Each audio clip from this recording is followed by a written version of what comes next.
Shalom Audrey, bonsoir. Comment tu vas? Shalom, grâce à Elohim, tout va bien. Alors, qu'est-ce que tu me racontes ce soir?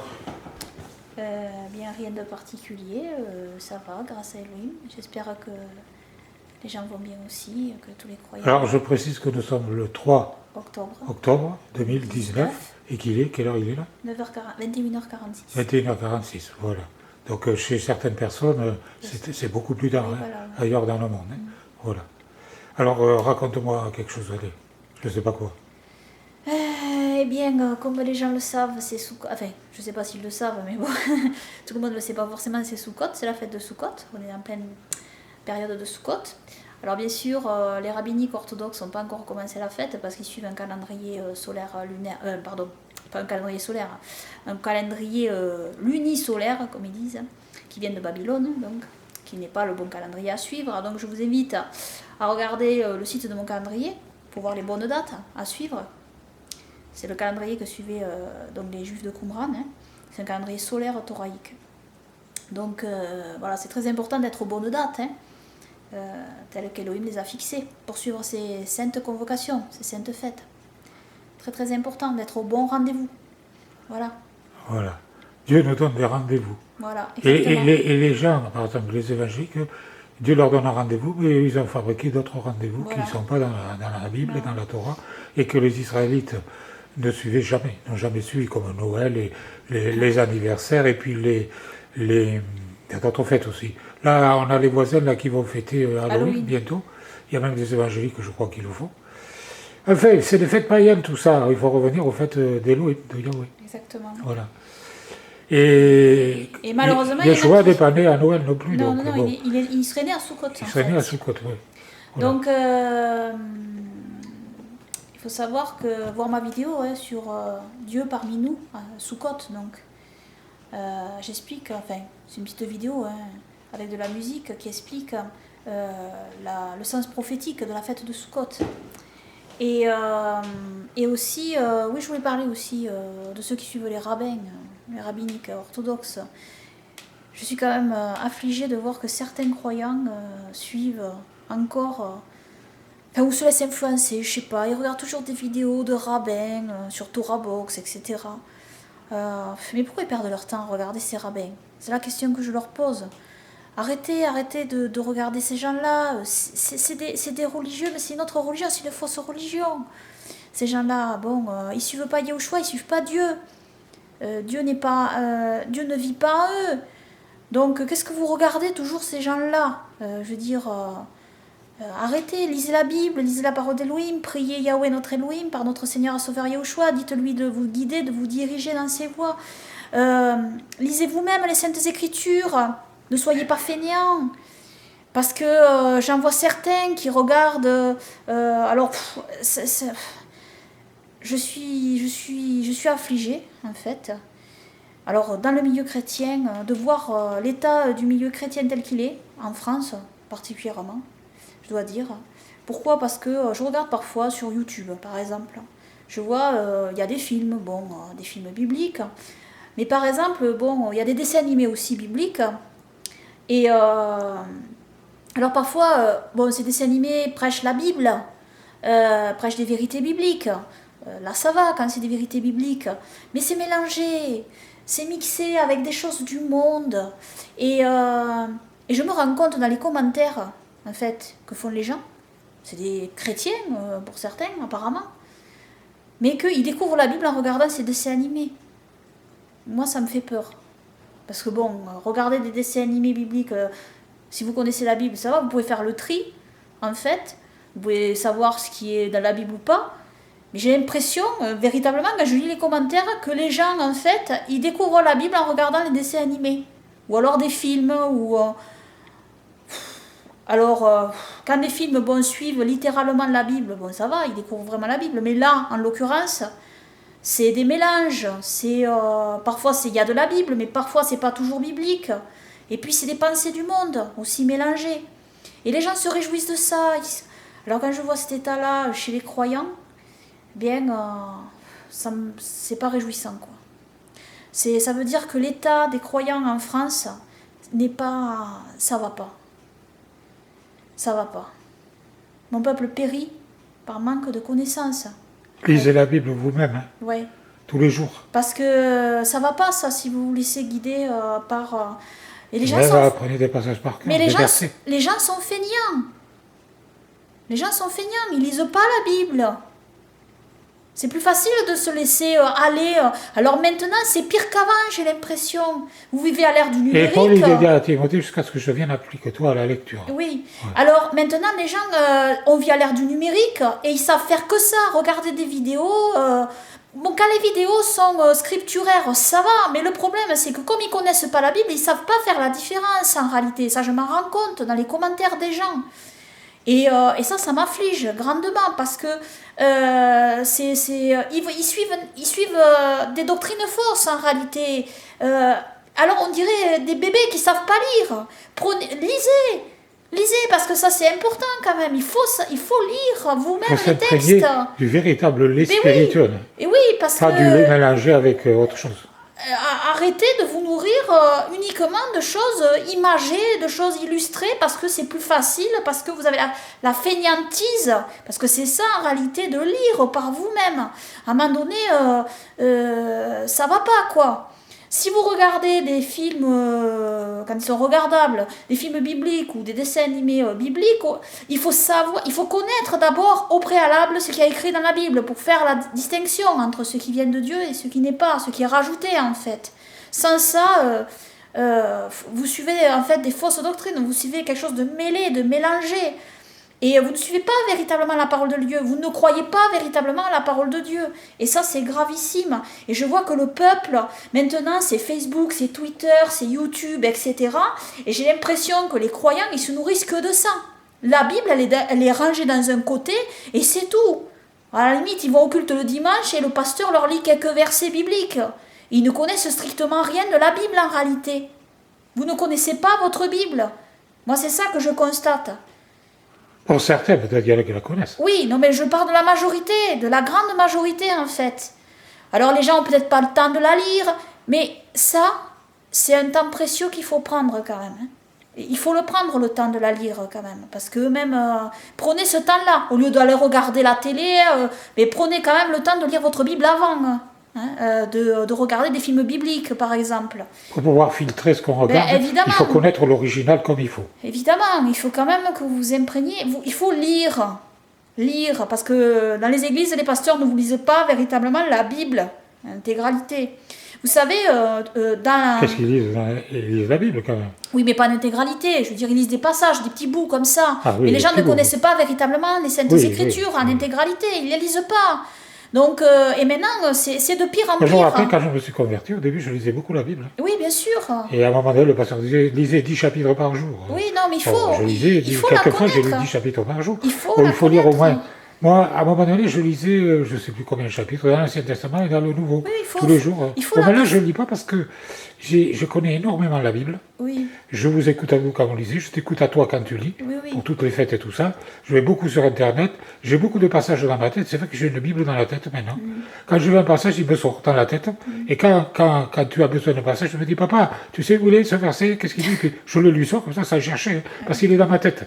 Donc j'ai beaucoup de Bibles dans la tête en ce moment. Oui, mais je parle à ceux qui ne connaissent pas la Bible, moi. Oui, c'est parce que j'ai pas dans la tête, c'est une concordance. Toi, tu l'as déjà lu. Je dois rechercher où est-ce que ça se trouve. Des fois, j'ai oublié les références. Oui. Mais tu l'as lu déjà. Les passages, je connais les versets et les passages par cœur. Tu l'as lu déjà. J'ai oublié un peu, mais enfin, mais tu l'as déjà lu. Je l'ai lu. Tu l'as lu. Je ne compte pas les fois où je l'ai lu en entier. Je me demande plusieurs fois. Je me demande si certains croyants l'ont déjà lu en entier. Donc quand je vois quelque chose dans un film, je dis ah ça va pas, c'est pas biblique. Je le vois de suite. Hein. Mais je me demande parce que je connais la Bible en entier. Je me demande si certains croyants l'ont déjà lu en entier. Voilà, il faut la lire en entier et la connaître. Voilà. Et il ne faut pas la lire qu'une fois. Il faut quand même la lire assez régulièrement. Alors Jean 3,16, tu connais? Oui, car Dieu a tant aimé le monde qu'il a donné son Fils unique, engendré, afin que quiconque croit en lui ne périsse point, mais qu'il ait la vie éternelle. Amen. Parce qu'on n'a pas engendré, le mot engendré. Le mot engendré, il est dans la King James. C'est dans le texte grec, et la King James, lui, a bien traduit en réalité, parce que unique, engendré, ça vient d'un mot grec. Il y a le mot monogénès, en fait. Mono, seul, en fait, et génès, je crois bien que c'est ça le mot grec, hein. Et génès, je crois que ça veut dire engendré, me semble bien. Unique, engendré, quoi. Mono, seul, engendré, en fait. Je fais mes vidéos et mes messages, je prends aucune note. Ouais. J'ai pas de papier, ça sort et les passages ils viennent comme ça au fur et à mesure. Oui, alors, ça veut dire qu'ils sont dans ma tête. moi, parfois, je ne connais pas les passages par cœur, mais j'ai l'idée du passage en fait, et je le donne dans l'idée, quoi, souvent. Ouais. Mais après, bon, bien sûr, je regarde, moi aussi, je cherche dans la concordance, mais il faut se nourrir de la Bible, il faut se nourrir de la parole d'Élohim, c'est extrêmement important. Si vous ne le faites pas, vous allez vous laisser diriger. Et comme je dis, je veux dire, aujourd'hui, on vit à l'ère du numérique, malheureusement, la nouvelle génération de maintenant, c'est pire qu'avant. Hein, c'est pire qu'avant, c'est-à-dire que c'est que Internet, c'est que Facebook, Twitter, les médias, les réseaux sociaux, les vidéos et c'est tout. Donc les gens ne lisent plus. Il leur faut des BD, il leur faut des dessins, il leur faut des images. Ils n'aiment pas juste lire. Et ça, c'est un tort. Et ah oui, ce que je voulais dire, c'est que dans les Saintes Écritures, dans la Torah, Elohim, il disait que le peuple, à l'époque de Sukkot, justement, nous sommes à Sukkot. Alors, c'était à l'époque, c'était à l'époque de Sukkot, si je ne me trompe pas, c'est ça. Tous les 7 ans, ils devaient lire la Torah, donc toute la Torah de Moïse, donc au peuple. En entier. Et le peuple se réunissait à ce moment-là pour entendre, parce qu'il faut savoir qu'à l'époque, les gens n'avaient pas de Bible comme nous. Aujourd'hui, chez eux, c'était des gros livres. Hein. Ils avaient probablement les Totafot, hein, mais ils en avaient, parce que les Juifs de Qumran en avaient. C'est des petits rouleaux portables. C'est limité. C'est des petits passages limités, donc ils avaient des petits morceaux de Bible avec eux. Mais c'est vrai que l'intégralité de la Torah, voilà, Elohim voulait que le peuple l'écoute. Et l'entendent au moins tous les 7 ans, pour que le peuple n'oublie pas la parole d'Elohim. Hein. Il faut apprendre des passages par cœur, c'est très important. Ouais. Moi, ça me sert maintenant énormément. Tous ces versets que j'ai appris par cœur, ils me reviennent de suite. Et puis je vais vous dire, même si vous n'aimez pas apprendre par cœur, au bout d'un moment, à force, quand vous lisez la parole d'Elohim, à force de la lire, de vous imprégner de la parole de Dieu, ces passages, en fait, vous allez les assimiler. Parce qu'il y a des gens qui n'aiment pas trop apprendre par cœur, c'est pas toujours évident d'apprendre par cœur. Moi, j'aime pas apprendre par cœur. Mais souvent, les passages, en fait, je les ai assimilés à force de les lire. Et c'est comme si j'avais appris par cœur, finalement. Mais parfois, même si je connais pas tous les mots, je connais l'idée du passage, en fait, et je peux le retrouver. Je tape dans la concordance et je retrouve le passage. Je les connais, en fait. Je connais les passages bibliques, souvent. Donc, ça, c'est une connaissance de la parole de Dieu, même si vous apprenez pas par cœur. Ou alors, si ça vous est facile d'apprendre par cœur, vous pouvez aussi. Il y a des gens qui ne savent pas que Moïse a jeûné 40 jours et 40 nuits sans manger, sans boire. Ils sont ignorants de ça. Parce qu'il y a quelqu'un, je ne citerai pas, il a dit « Où est-ce que c'est écrit que Moïse a jeûné 40 jours et 40 nuits sans boire et sans manger ?» Sans boire. Alors, il ne savait pas que Moïse n'avait pas bu. Il parlait de Yahushua aussi, en fait. Oui, il parlait de Yahushua. Mais si Moïse a pu le faire... Bien sûr. C'est une évidence que Yahushua, notre Seigneur et Sauveur, a jeûné 40 jours et 40 nuits. Parce que je vais expliquer quelque chose. Pourquoi il ne s'est pas dit dans la Bible qu'il a eu soif? Et il est dit, au bout de 40 jours, il a eu faim. C'est parce qu'il a eu soif avant les 40 jours. Oui. Parce que quand vous jeûnez un jeûne sec, moi j'ai jeûné le jeûne sec pendant 3 jours, je peux vous dire que ce qui tiraille le plus, c'est pas la faim.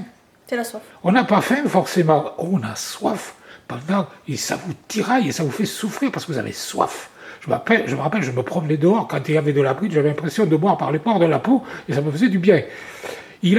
Vous avez soif en premier. Alors Yeshua, je pense, a eu soif depuis longtemps, dans les 40 jours. Avant les 40 jours.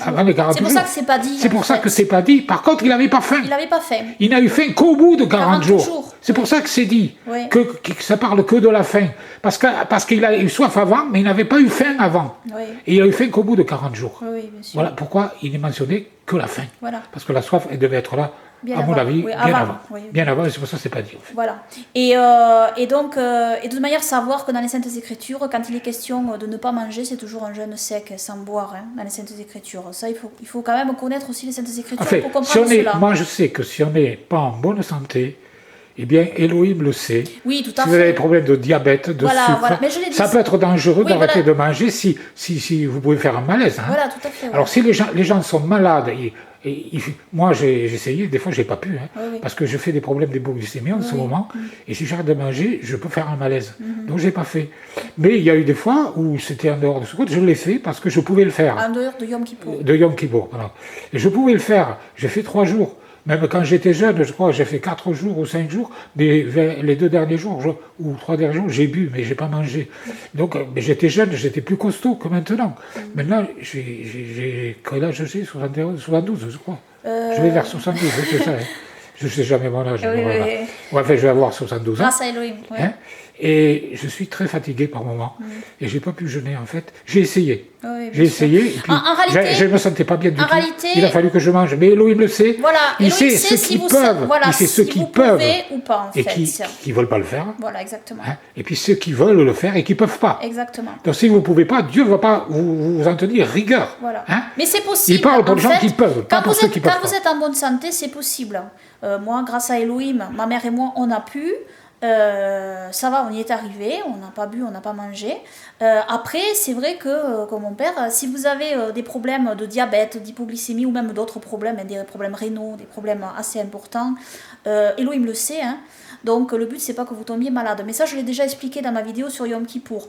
Mais la chose est qu'il faut pas dire en fait que parce que en fait vous n'êtes pas capable de jeûner, que en fait il n'est pas prescrit de jeûner pour Yom Kippour. Hein. C'est-à-dire voilà, c'est ça qu'il faut pas faire en fait. C'est-à-dire il ne faut pas mettre la parole d'Elohim. Il ne faut pas faire une doctrine de son cas particulier. Voilà, ouais, exactement. Et il ne faut pas mettre la parole d'Elohim en fait au rang de ses propres faiblesses. En réalité. Exactement. Hein. Ouais. C'est pas parce que vous n'êtes pas en capacité de le faire que la parole d'Elohim ne dit pas de le faire en réalité. Mais Elle dit Elohim de le tient faire compte. pour ceux qui voilà. peuvent, pas pour ceux qui sont malades. Voilà, Elohim tient compte des cas particuliers. Voilà, c'est ça qu'il faut. Mais il ne faut pas dire que la parole d'Elohim dit de ne pas jeûner à Yom Kippour parce que ça c'est entièrement faux. Un jeûne sec. Hein. Donc ça c'est entièrement faux. Parce qu'il y en a qui sont en très bonne santé. Et écoute, il y a même des païens qui font des jeûnes secs pour se soigner. Ah oui, oui, il y en a qui jeûnent 4 jours, 5 jours. Voilà, 4 jours, 5 jours, parce que ça les soigne. Ça les soigne. Oui, les jeûnes secs, c'est connu. C'est connu, les jeûnes secs. Mais eux, ils peuvent, et puis ils sont surveillés médicalement. Hein. Oui, oui. Voilà. Mais nous, on n'est pas surveillés médicalement, donc on sait si on peut ou si on ne peut pas.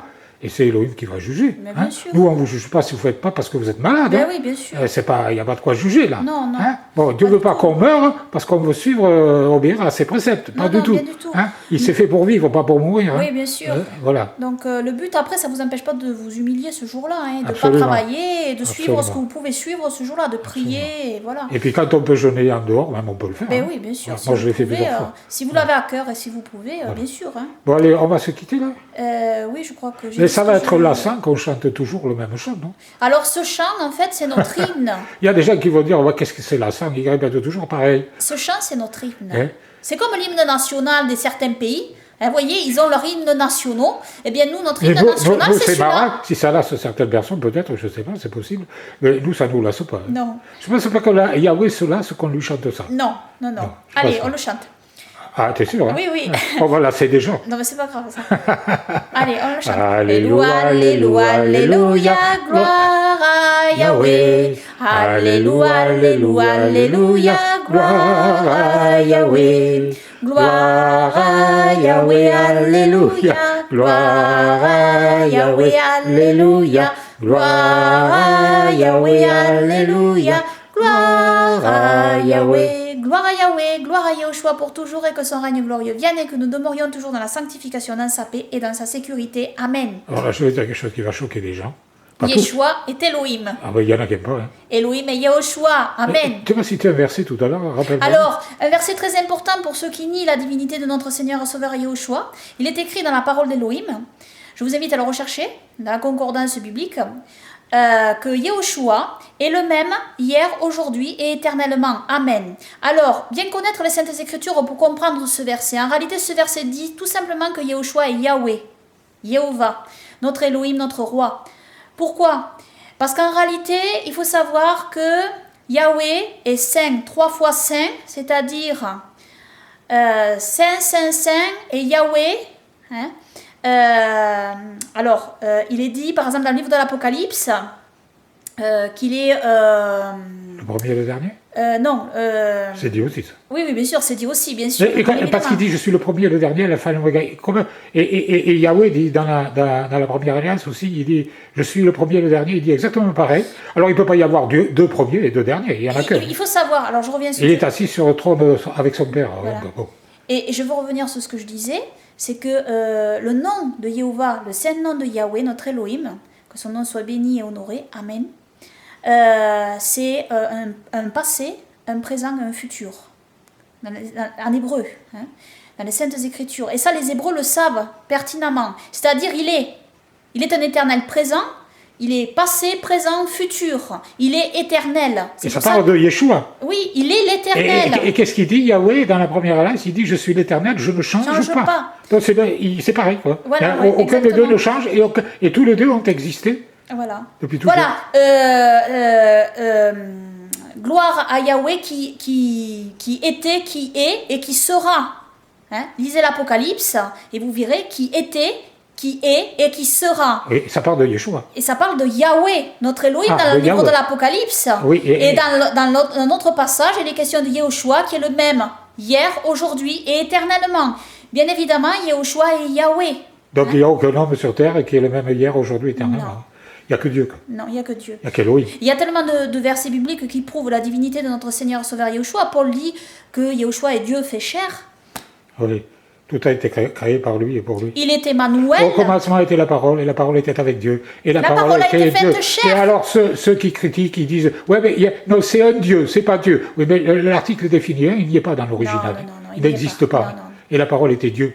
Mais il y a un article, alors je veux dire un passage. Tout a été créé par lui et pour lui. Voilà. Je veux dire un point, c'est qu'en hébreu, en fait, il y a un article parfois défini pour désigner Yahweh qui est appelé l'Elohim.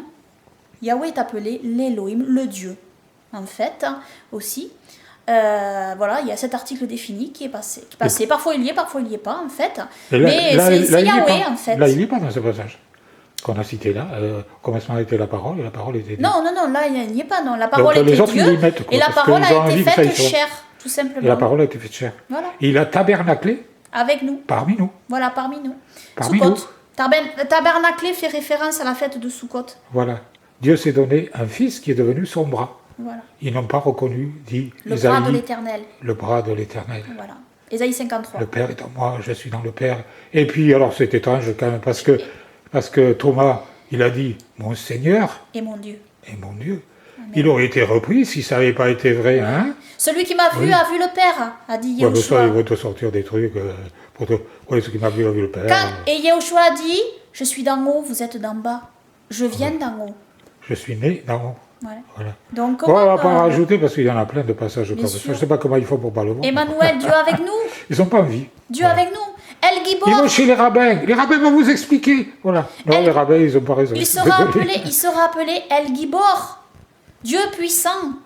Ouais. Père éternel. Ouais, prince de la paix. Ouais. Donc, Dieu avec nous, Emmanuel. Emmanuel. Ouais. Donc voilà. Mon Seigneur et mon Dieu. Et puis Étienne, il a prié Yeshua. Alors ils disent, mais on ne peut pas prier Yeshua. Eh bien si, Étienne, il a prié Yeshua. Alors Étienne, quoi, il était idolâtre, Étienne. Puis j'ai pensé à un verset, mais là, il risque de nous trouver encore des trucs discordés, mais bon, que tous les anges de Dieu l'adorent. Oui, tous les anges de Dieu se prosternent devant lui. Ah, donc les anges, c'est des idolâtres. Parce qu'ils se prosternent devant Yeshua. Voilà. Allez, on va vous quitter, on vous fait une bise, un saint baiser, comme dit l'apôtre Paul, saluez-vous les uns les autres par un saint baiser. Voilà. Amen. Au revoir et à bientôt. Amen.